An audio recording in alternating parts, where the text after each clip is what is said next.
प्रेम मुदित मन से कहो राम राम राम, श्री राम राम राम, श्री राम राम राम।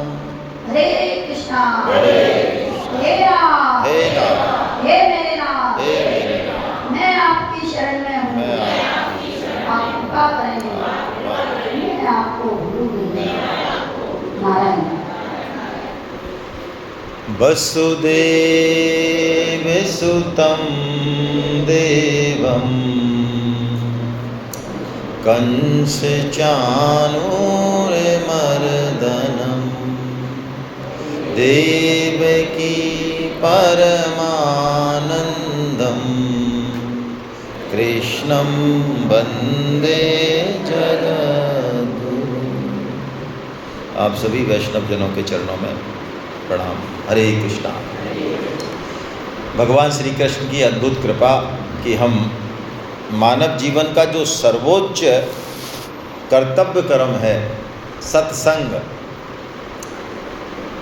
वो हम कर पा रहे हैं। भगवान की ऐसी कृपा है।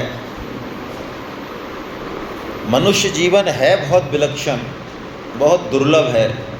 देवता भी इसके लिए तरसते हैं, लेकिन जब तक इसकी दुर्लभता समझ में नहीं आए तब तक इसका सदुपयोग होना संभव नहीं है। आजकल सनातन साहित्य के बारे में, आध्यात्मिकता के बारे में कंटेंट्स बहुत ज़्यादा उपलब्ध है, ज़रूरत से ज़्यादा उपलब्ध है, बिना पात्रता का विचार किए उपलब्ध है, अधिकारिता है या नहीं है तब भी उपलब्ध है, एक अंगूठे के नीचे सब कुछ है। इससे लेकिन भूख नहीं है। 56 भोग व्यंजन तो हैं लेकिन भूख नहीं है। तो भूख के बिना वो कितना ही बढ़िया कंटेंट हो वो ज़्यादा काम नहीं देता। हमारे साथ आज ऐसा हो रहा है। पहले एक सूत्र गुरुदेव से ग्रहण करने के लिए वर्षों तक शिष्य जो है नाक रगड़ता था, साधना करता था, तब वो एक सूत्र जैसे ही दिया जाता था तब वो फल जाता था तुरंत। अब 1000 सूत्र पढ़ने के बाद, सुनने के बाद भी हमारे कोई बहुत ज़्यादा फर्क पड़ता नहीं, क्योंकि जो काम होना चाहिए देश पे, बीज डालने से पहले जो निराई गुड़ाई होनी चाहिए वो निराई गुड़ाई कहीं है नहीं, त्याग तपस्या कहीं है ही नहीं, हमारे जीवन में डिसिप्लिन कहीं है नहीं। तो फिर वो चीज़ें काम करती। हम अपने जीवन को किसी एक निश्चित ढांचे में चलाना ही नहीं चाहते। हमने बिल्कुल अपना सिस्टम मनमाना कर रखा है। खाना पीने से लेके, रहने करने से लेके टोटल मनमाना सिस्टम है हमारा। यदि कोई हमारे ऊपर शासन करने की कोशिश भी करे तो हम जो है बिल्कुल पसंद नहीं करते हैं। चाहे वो शास्त्र करे कोशिश, चाहे गुरु करे, चाहे माता पिता करे, चाहे कोई भी बढ़िया आदमी करे, यदि वो हमको सही डायरेक्शन में धकेलना भी चाहे तो हमें ये बहुत ज़्यादा बर्दाश्त नहीं है। इस कारण मनुष्य जीवन का बड़ा दुरुपयोग हो जाता है। लेकिन भगवान बड़े कृपालु हैं, उन्होंने मनुष्य जन्म दिया है तो वो कृपा करके हमारे जीवन में दुख भेजते हैं। आप समझ रहे हैं? मैं कह रहा हूँ भगवान कृपा करके हमारे जीवन में दुख भेजते हैं। और दुख भी कैसा भेजते हैं? जिसकी जैसी पात्रता है वैसा भेजते हैं। कोई किसी की चमड़ी बहुत मोटी है तो बहुत मोटा दुख भेजते हैं। जैसे भैंस का जो इंजेक्शन होता है वो हमारे जैसा नहीं होता, क्यों? हमारे जैसा इंजेक्शन लगाएंगे तो वो भैंस की चमड़ी में रह जाएगा। तो भैंस का इंजेक्शन कैसा होता है? उसकी थोड़ी सी सुई बड़ी होती है। तो जो बिल्कुल तमोगुण में, रजोगुण में अत्यंत घोर आसक्त हैं, उनको भी भगवान कृपा करके ऐसा दुख भेजते हैं जिससे कि उनकी चेतना एकदम से जागृत हो जाए और उनके जीवन की यात्रा शुरू हो जाए सही दिशा में। दुख का यही प्रभाव है, दुख का यही सदुपयोग है जो अर्जुन विषाद योग से हम सीखते हैं। और जब ये दुख जीवन में आता है, महान दुख आता है जिससे हम विचलित हो जाएं, ऐसा दुख, छोटा मोटा नहीं, तब फिर हमारी खोज चालू होती है कि आखिर यार हम हैं कौन, ये बवाल क्या है, ये जिसको हम समझ रहे हैं ये संसार, परिवार, बेटा बेटी, क्या यही है जीवन या इसके बाद भी जीवन है, मृत्यु के बाद भी जीवन है? आखिर ये कलेश क्या है सारा? तब वो सांख्योग की चालू होती है खोज और तब कुछ कर्मयोग जीवन में उतरने लगता है। कर्मयोग मतलब जिस दिन ये समझ में आने लग जाए हमारे कि भाई लेने में सुख बहुत छोटा है।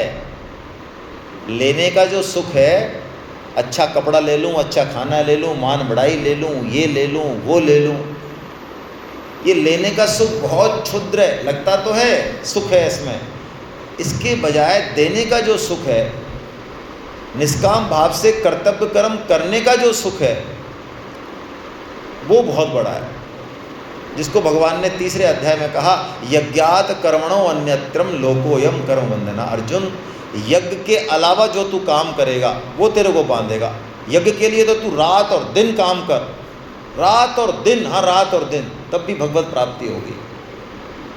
घोर काम कर, घोर से घोर, अरे युद्ध से ज़्यादा घोर क्या होगा। खूब दुकान कर, खूब नौकरी कर, जचे जैसा काम बताया है लगा दे, पूरा जीवन लगा दे उसमें, तब भी भगवत प्राप्ति हो जाएगी, क्योंकि कर्म अपने आप में बांधने वाला है ही नहीं। तो देने का भाव जब आता है, और देने का भाव जिसको आ जाता है ना कर्मयोगी, तो वो ये नहीं सोचता कि मेरे पास क्या है और मेरे को भगवान ने दे ही क्या रखा है जो मैं दूं। बस उसको पता चल गया कि ये देने का भाव ही असली बात है। सुख लेना है तो भगवान की सेवा करो, भगवान की बात मानो। यदि सुख चाहिए तो, हाँ सुख चाहिए तो वास्तव में, जैसे आप देखो सुदामा जी हैं। अब सुदामा जी की हालत कोई बढ़िया है क्या? बढ़िया तो नहीं है। एक मुट्ठी, चार मुट्ठी चिवड़ा भी चाहिए तो जो है अड़ोस पड़ोस से इधर उधर से मांग के लाए हैं। अब आखिर वो कहाँ जा रहे हैं? भगवान श्री कृष्ण के पास जा रहे हैं। हमारा जैसा कोई जाए और भगवान श्री कृष्ण का ऐश्वर्य हमको पता ही है कि उनका क्या सिस्टम है, तो बोलो हमारा देने का भाव आएगा कि लेने का भाव आएगा? लेकिन सुदामा जी कैसे हैं कि वो कृष्ण से मिलने जा रहे हैं जो तीनों लोगों के मालिक हैं, लेकिन उनको भी उनको देने की इच्छा है। देखो आप, उनको ये नहीं है कि मेरी तो हालत ऐसी है, भगवान ने रोटी तो देनी रखी है, 3-3 दिन में तो रोटी नहीं मिलती है, 5 दिन तक तो, और अब हम जा रहे हैं तो हमको रोटी को तो दें कम से कम हमको, ऐसा भाव नहीं है। वहाँ भी उनका भाव क्या है? देने का भाव है। इसी कर्म योग को भगवान ने, जिससे कि समझ में आए कि हम कौन है, तीसरे, चौथे, 5वें अध्याय में जो है समझाया। 5वें अध्याय में भगवान ने एक श्लोक बोला, 5.22, चाहूँ तो मैं चलो ले ही आता हूँ आपके सामने। तभी तो भगवान ने बताया, अर्जुन हमारी जो दुखों का जो कारण है ना वो ये है, वो है नहीं क्या इसमें यार? 5.22 है ही नहीं, रह गया वो, इसका मतलब है नहीं, वो है ना महावीर जी? नहीं है वो, देख लिया मैंने। तो सुखासक्ति, स्वामी जी ने कहा हमारे समस्त दुखों का कारण है सुख लेने की इच्छा, देने की इच्छा नहीं। हमको सबसे सुख चाहिए। हम ऐसे हैं, चाहे हम कहीं भी बैठे हैं, किसी भी रोल में बैठे हैं, हम जहाँ हमें लगता है कि ये जितने भी लोग खड़े हैं ना, कौन खड़े हैं?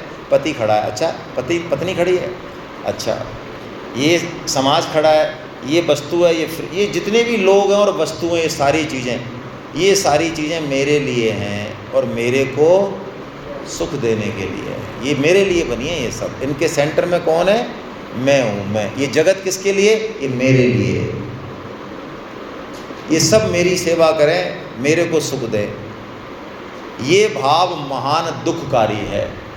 जिस दिन ये पलट जाए कि इन सब के लिए मैं बनाऊं, ये आसपास जितना भी जगत है इस सब के लिए मैं बनाऊं, मैं इनके लिए क्या कर दूं, मेरे अंदर क्या सामर्थ्य है, क्या योग्यता है, क्या मौका है, मैं कैसे वो कर दूं, तो बस कर्म योग सधने लग जाएगा। और कर्म योग हो, चाहे ज्ञान योग हो, चाहे भक्ति योग हो, मन और विवेक, ये मनुष्य जीवन की विशेषता है, इन पर कंट्रोल होना चाहिए। तो भगवान ने एक मन के ऊपर चैप्टर बोला कि अर्जुन तू कर्मयोग भी करेगा तो मन से करेगा, भक्ति भी करेगा तो मन से करेगा, ज्ञान भी करेगा, ज्ञान की तो भी तेरा मन लगना चाहिए, तभी तो रामायण गीता पढ़ेगा। तो मन बड़ा इम्पोर्टेंट है। तो मन को साधने का भगवान ने तरीका बताया ध्यान योग के माध्यम से। तो अर्जुन को ज़्यादा पसंद नहीं आया ध्यान योग का। तो भगवान ने उसको ये कहा कि चल तू ज़्यादा चिंता मत कर, तू अपने जीवन में अभ्यास और वैराग्य ला। मन तो अपने आप सध जाएगा। अपने जीवन में क्या ला? अभ्यास ला और वैराग्य ला। वैराग्य क्या है? वैराग्य ये है कि हमें ये समझ में आ जाए कि संसार में हम जहाँ जहाँ सुख की इच्छा कर रहे हैं, या हमको लगता है यहाँ से तो सुख मिल ही जाएगा पक्का, हमको ये समझ में आ जाए कि यहाँ से किसी से भी सुख मिलने वाला नहीं है।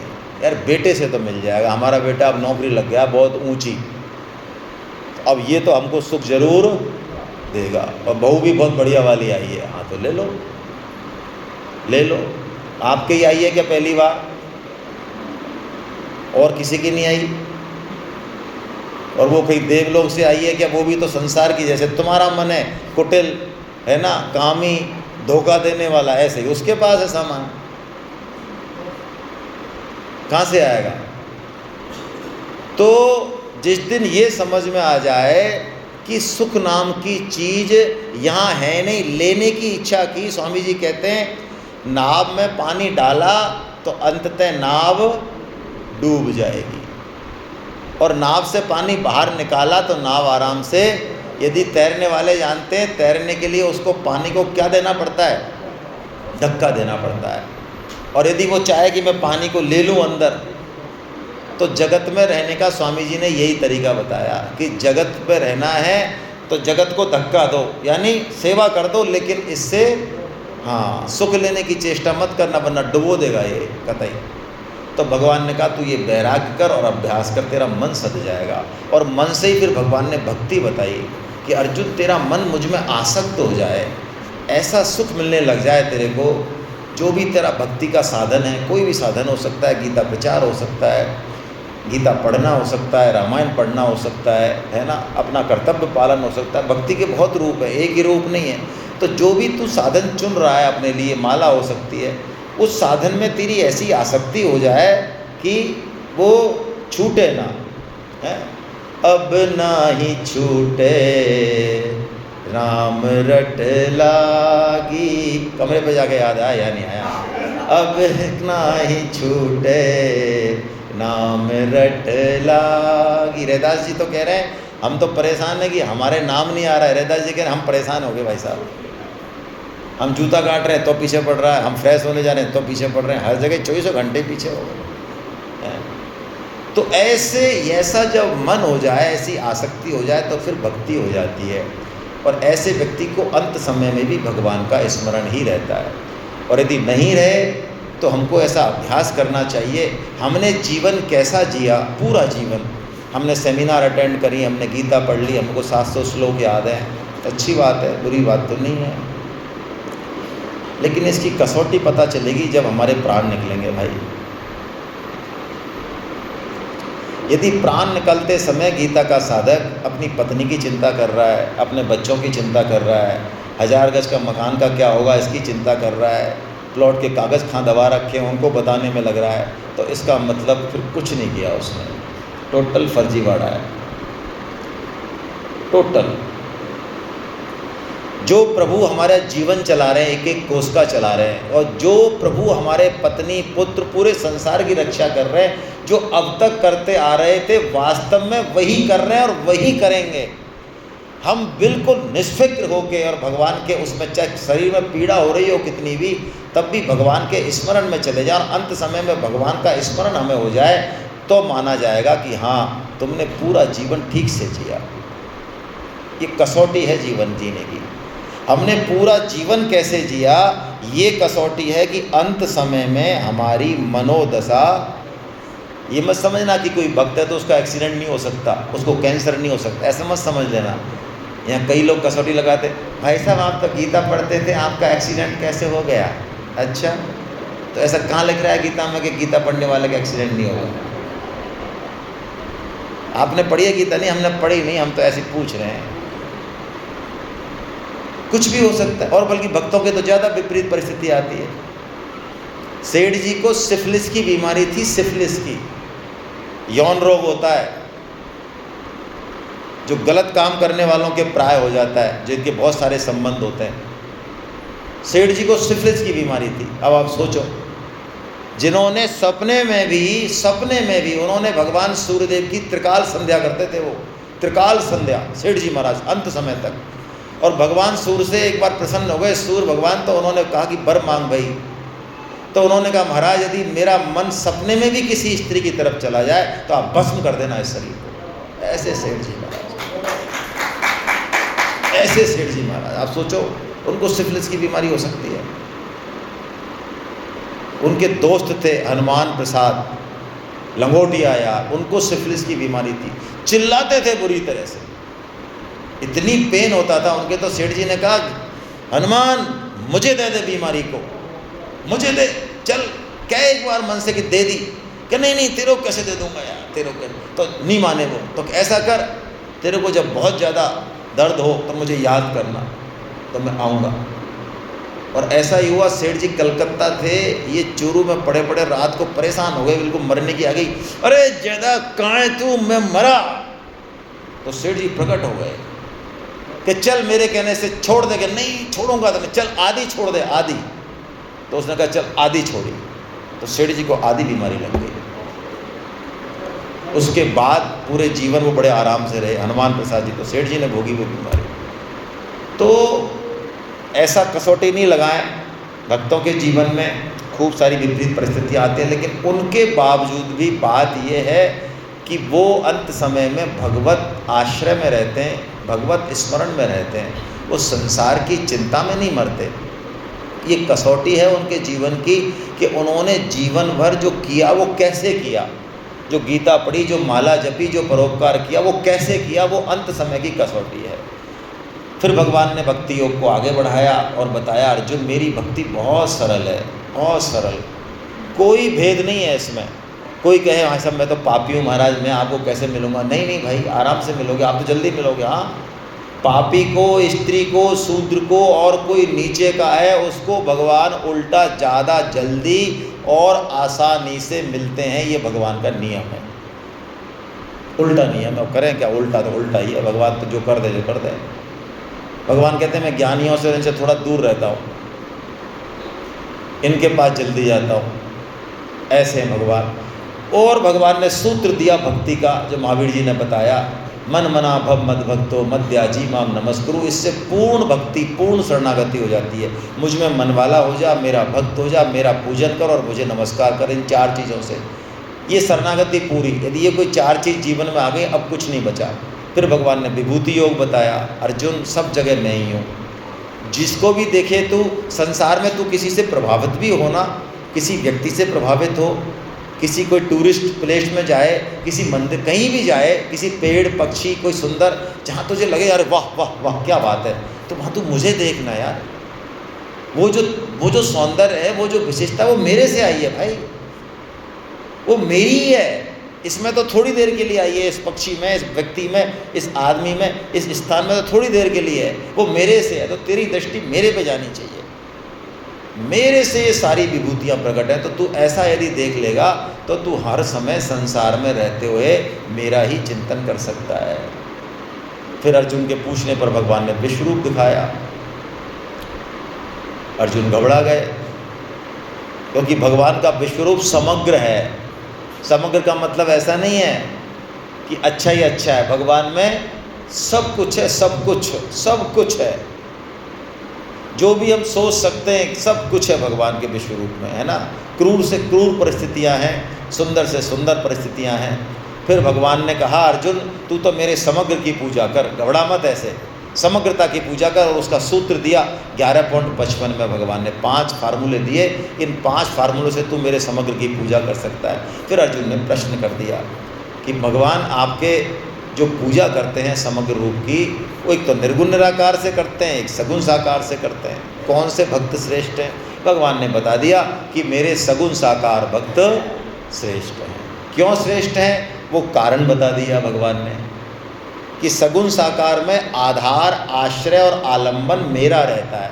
हमको पता है कि ये मूर्ति है, ये भगवान के गुण है, ये भगवान की लीला है, तो हमारा मन, बुद्धि, सब चीज़ें बड़े आराम से लग जाती है। और निर्गुण निराकार में कहते हैं भगवान है, कैसे?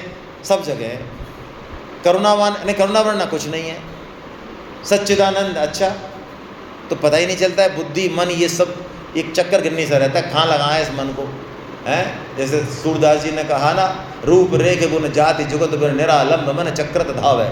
निर्गुण निराकार की साधना की सूरदास जी ने कहा कि ना रूप है, ना रेखा है, ना गुण है, ना जाति है, तो ये मन जो है घूम घाम के फालतू भगवान में लगता है नहीं। तो सगुण साकार को श्रेष्ठ बताया भगवान ने, हम भी उसी का आश्रय लेते हैं। लेकिन गीता का जो सगुण साकार और निर्गुण निराकार है वो एकांगी नहीं है, ध्यान रखना। यहाँ ये बहुत सूक्ष्म बात है, जिसकी गलती हम कर जाते हैं।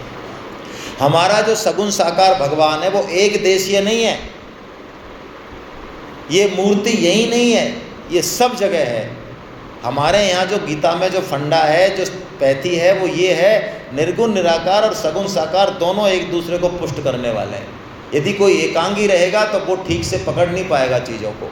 इसलिए भगवान ने निर्गुण निराकार की साधना से भी कहा कि वो मुझे ही प्राप्त होते, कोई कनिष्ठ वरिष्ठ का भेद नहीं है।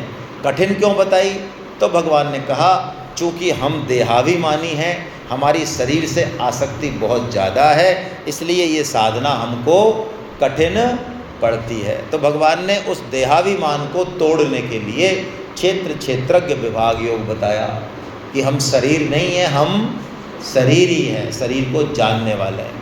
शरीर ने, क्षेत्र ने, या अपरा ने, या जड़ ने, या प्रकृति ने, कुछ भी कह दो, 50 नाम है, ये 3 गुणों वाली है, ये परिवर्तन होती रहती है हमें, ये कभी टिकती नहीं है। अब यदि हम जो चीज़ टिकने वाली नहीं है, हम बेसिक चीज कॉमन सेंस से लगाएं, मैंने इसका आश्रय ले रखा है, इसका, ये मेरा जीवन आधार है, और ये भाई साहब रोज़ाना बदलते हैं हर सेकंड, तो बताओ मैं परेशान रहूँगा कि नहीं रहूँगा? मैंने जिसका आधार लिया, इन भाई साहब का कोई पता नहीं, ये सुबह बदल जाए, शाम बदल जाए, हमेशा बदलते ही रहते हैं और ये ख़त्म भी होते रहते हैं, ऐसा मानो।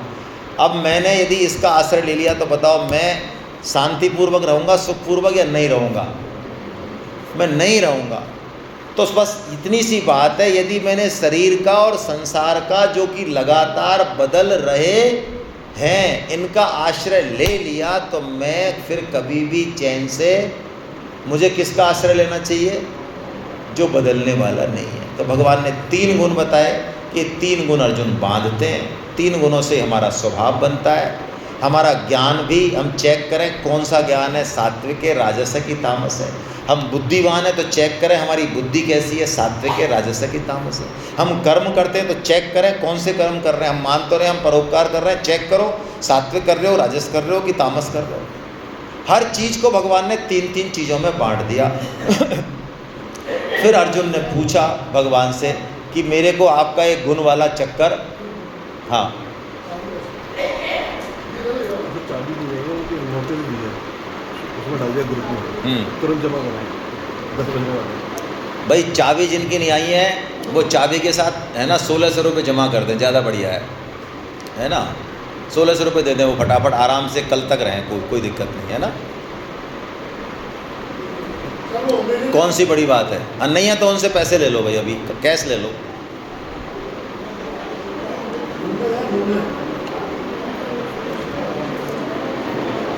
घूमने गए तो उनसे बात करो फ़ोन पे और पेटीएम पे ट्रांसफ़र करवाओ उनसे। जो डिसिप्लिन को नहीं मानते हैं, जिनको यही परवाह नहीं है, और जो दूसरा पैसा दे दे उनकी जगह उसमें राज़ी हैं, ऐसे लोगों को क्या कहा जाए? कर्जा ले रहे हैं, जो अपने सिर पे कर्जा ओढ़ रहे हैं, अगले जन्म में चुकाना पड़ेगा ये कर्जा, क्या फ़ायदा है? जब ये कहा गया था यहाँ से कि भाई आपको चाबी दे के आनी है नाश्ते में,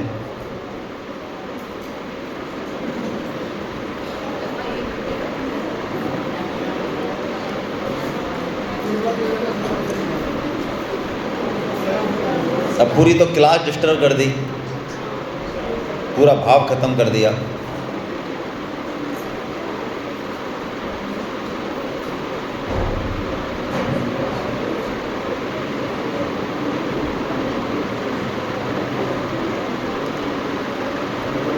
माम चयो व्यभिचारेण भक्ति योगेन सेवते सगुणान समतीतेतान् ब्रह्म भूयाय कल्पते। भगवान ने कहा तू मेरी अव्यभिचारिणी भक्ति योग से मेरा सेवन कर, तो तुझे गुणों गुणों की चिंता नहीं करनी पड़ेगी, तू तीनों गुणों से पार हो जाएगा।